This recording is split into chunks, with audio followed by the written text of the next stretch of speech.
The two postulates of special relativity, from Galilean to Lorentz transformation. Based on the experimental fact that the speed of light in a vacuum is constant for all observers and independent of the motion of the light source, Einstein rejected the notion of absolute time and absolute space and established the principle of the constancy of the speed of light as one of the two fundamental postulates of special relativity. Einstein also postulated another fundamental principle, the principle of special relativity. This states that the laws of physics are the same in all inertial frames. In other words, the equations of motion describing physical laws take the same form in every inertial frame. Einstein took these two postulates as his sole starting point, fundamentally transforming our understanding of time and space that we had always taken for granted. The physical concepts derived from them brought an entirely new worldview to physics. The principle of special relativity itself had been known since the time of Galileo, but only in the context of mechanics. Einstein's revolutionary insight was to extend this principle to all physical laws, including electromagnetism, and to combine it with the principle of the constancy of the speed of light. Under the Galilean transformation, Maxwell's equations of electromagnetism changed their form depending on the inertial frame, violating the principle of relativity. Einstein recognized that the problem lay not in electromagnetism, but in the Galilean transformation itself. The Galilean transformation cannot satisfy the principle of the constancy of the speed of light. Therefore, a new transformation law between different inertial frames becomes necessary. Using only these two fundamental postulates as our starting point, let us derive the Lorentz transformation, the coordinate transformation law that satisfies them. Lorentz transformation. Let us consider incorporating the principle of the constancy of the speed of light into the Lorentz transformation equations. The constancy of the speed of light can be expressed as c equals x prime over t prime equals x over t. In order for this to hold, if the numerator distance changes, the denominator time must also change accordingly, otherwise the equation will not be consistent.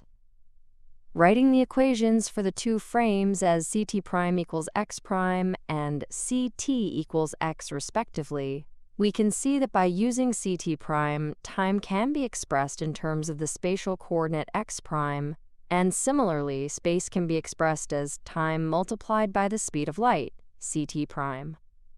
Note that ct prime has the dimension of distance.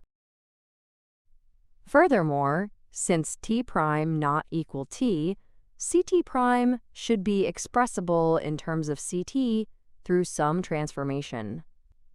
This transformation will be one in which time and space are intermingled. Also, since we are dealing with transformations between inertial frames, the transformation is expected to be linear. We therefore propose the following assumed equations. We assume that y and z remain unchanged. Setting up the Lorentz transformation. Let us establish the setup for deriving the Lorentz transformation. Now that we have rejected the notion of an absolute rest frame, all inertial frames are equivalent and no special inertial frame exists. Motion is always relative. A frame is either at rest or moving at constant velocity relative to another. For our initial setup, we define the unprimed frame S as the rest frame and the frame moving relative to S as S prime. The coordinates are respectively S prime, ct prime, x prime, y prime, z prime, and S of ct, x, y, z. We will now determine the coefficients. By linearity, the unknown coefficients a, b, c, and d are constants.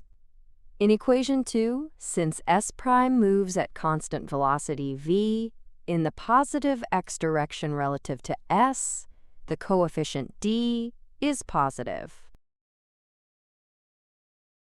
Next, we introduce the spacetime diagram to aid visual understanding, and we'll concretely examine the observations from each frame of reference to determine the remaining coefficients.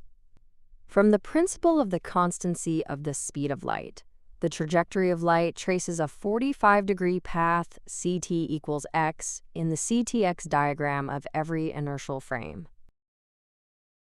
We substitute the coordinate conditions of the origin O' into equation 2. From the perspective of S' is always at its own origin O', x' equals 0. Therefore, O' moves only along the ct' axis with no displacement in the spatial direction x'. Hence, x' equals 0. On the other hand, from the perspective of S, the origin O' of S' moves at constant velocity v equals x over t. Therefore, the position of O' is given by x equals v t. Substituting these into equation 2, we obtain equation 3. Next, we substitute the coordinate conditions of the origin O into equations. From the perspective of S is always at its own origin O, x equals 0. Therefore, O moves only along the ct axis, with no displacement in the spatial direction x. Hence, x equals 0. On the other hand, from the perspective of S', the origin O of S moves in the negative x' direction at speed v. Therefore, the velocity observed in S' is negative v.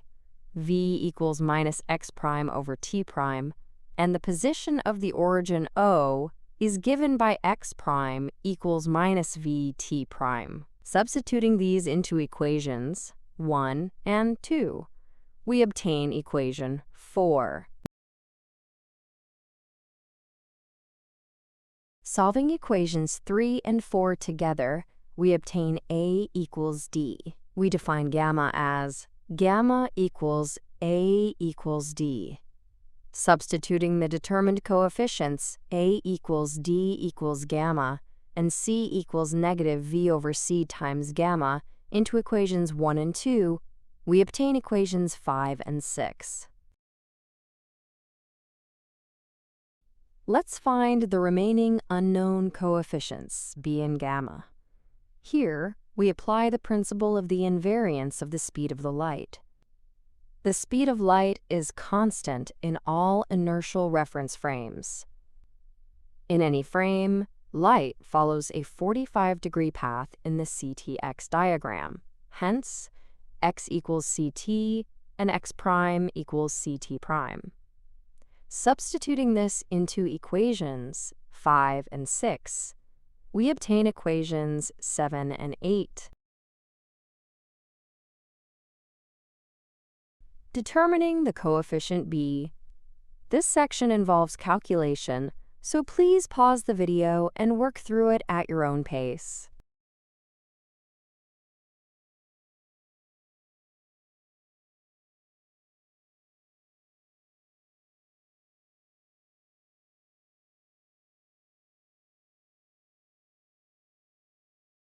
For simplicity, we define beta as v over c.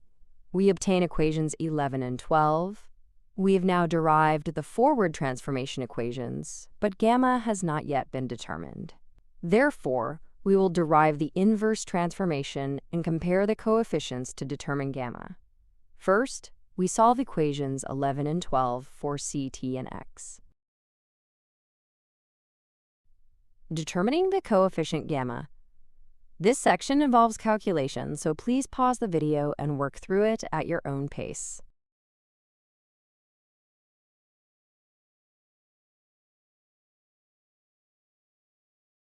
So far, we have expressed the S' frame in terms of the coordinates of the S frame. In order to determine gamma, we obtained equations 13 and 14 by solving for ct and x. However, this alone is not sufficient to determine gamma. Let us now apply the principle of special relativity. We will consider expressing the S frame in terms of the coordinates of the S' frame. The two frames are in relative motion. The only difference is that from the perspective of S prime itself is at rest at its own origin O prime, while S moves at speed v in the negative x prime direction. Therefore, the velocity is negative v. Here, v represents speed and is always a positive value. The sign indicates whether the direction is the positive x direction or the negative x prime direction. The principle of special relativity requires that all inertial frames are equivalent. Therefore, the equations expressing S in terms of S prime must take the same form. Here, the same form means that the structure of the equations is the same. However, since S moves in the negative x prime direction relative to S prime, the sign is reversed and v becomes negative v. This is simply viewing the same physical phenomenon from the opposite perspective and is not a contradiction. Therefore, we can formulate the equations for ct and x with the same structure as the equations for ct prime and x prime. Therefore, we replace beta with v over c in the equations ct prime equals gamma ct minus beta x and x prime equals gamma x minus beta ct. Now we express the S frame coordinates in terms of the S prime frame coordinates. Then only the sign of v changes. We obtained equations 15 and 16. We have now obtained the transformation equations for c, t, and x from both perspectives. Since both expressions describe the same physical transformation between S prime and S, they must be equivalent. Therefore, by comparing the coefficients, we can determine gamma.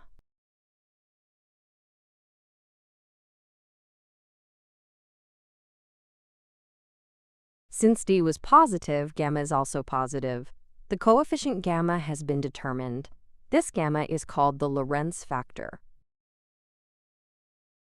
With gamma now determined, the Lorentz transformation is complete.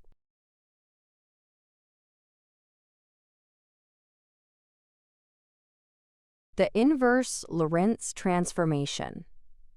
Now let us complete the inverse transformation by substituting the determined value of gamma into our expression. This section involves calculation, so please pause the video and work through it at your own pace.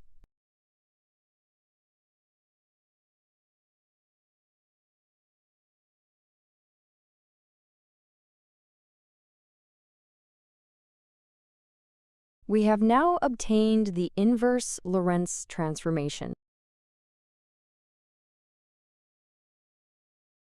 Note that the inverse transformation derived from the principle of special relativity and the one obtained by substituting gamma yield the same result. We have now completed the derivation of the Lorentz transformation, starting from the two postulates of special relativity: the principle of the constancy of the speed of light and the principle of special relativity. We determined all coefficients through a systematic approach. The key result is the Lorentz factor. We derived this by requiring that both frames treat each other symmetrically. The Lorentz transformation represents a fundamental departure from Newtonian physics. Time and space are no longer absolute. They are unified into spacetime and transform together as an inseparable whole.